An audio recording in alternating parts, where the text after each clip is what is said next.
प्रणाम। मैं सिद्धि पाठक आज आप सभी को राष्ट्र कवि रामधारी सिंह दिनकर जी के महाकाव्य रश्मि रति से एक सुंदर सी कविता सुनाने जा रही हूँ। मेरी कविता का शीर्षक है सच है विपत्ति जब आती है कायर को ही दहलाती है। यह कविता जब हम सुनते हैं तो हमारे अंतर्मन में एक नई ऊर्जा और उत्साह का संचार होता है। आइए इस कविता को प्रारंभ करते हैं। सच है विपत्ति जब आती है कायर को ही दहलाती है, सुरमा नहीं विचलित होते, क्षण एक नहीं धीरज होते, विघ्नों को गले लगाते हैं, कांटों पे राह बनाते हैं, मुख से न कभी उफ कहते हैं, संकट का चरण न कहते हैं, जो आ पड़ता सब सहते हैं, उद्योग निरत में रहते हैं। शूलों का मूल नसाने को पर खुद विपत्ति पर छाने को है कौन विघ्न ऐसा जग में टिक सके वीर नर के मग में। खमठोग खेलता है जब नर पर्वत के जाते पांव उखड़, मानव जब जोर लगाता है पत्थर पानी बन जाता है। गुण बड़े एक से एक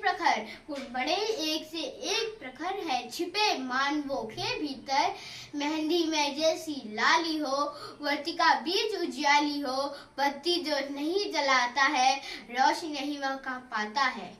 पीसा जाता जब ईश्वरन मीन्स गन्ना, पीसा जाता जब ईश्वरन झरती रस की धारा अखंड, मेहंदी जब सहती है प्रहार बनती ललनाओं का सिंगार। जब फूल पिरोए जाते हैं हम उनको गले लगाते हैं, वाटिका और वन एक नहीं, आराम और रण एक नहीं, वर्षा अंधड़ आतप अखंड, पौरुष के हैं साधन प्रचंड, वन में पशु तो खिलते हैं, बागों में शाल न मिलते हैं। कंकड़ियां जिंदगी से सुगर छाया देता केवल अंबर, विविधाएं दूध पिलाती हैं, लोरी आंधियां सुनाती हैं, जो लाक्षागृह में जलते हैं वे ही सुरमा निकलते हैं।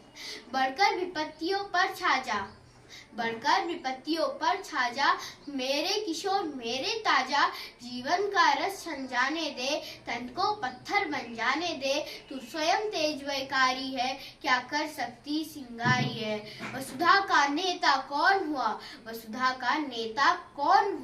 भूखंड विजेता कौन हुआ, अतुलित अष्टेता कौन हुआ, नवधर्म प्रणेता कौन हुआ, जिसने न कभी आराम किया विघ्नों में रहकर नाम किया। जब विघ्न सामने आते हैं सोते से हमें जगाते हैं, मन को मरोड़ते हैं पल पल, तन को झिझोड़ते हैं पल पल, सतपथ की ओर लगा कर ही जाते हैं हमें जगा कर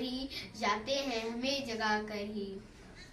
सच है विपत्ति जब आती है कायर को ही दहलाती है, सुरमा नहीं विचलित होते, क्षण एक नहीं धीरज होते, विघ्नों को गले लगाते हैं, कांटों पे राह बनाते हैं। धन्यवाद।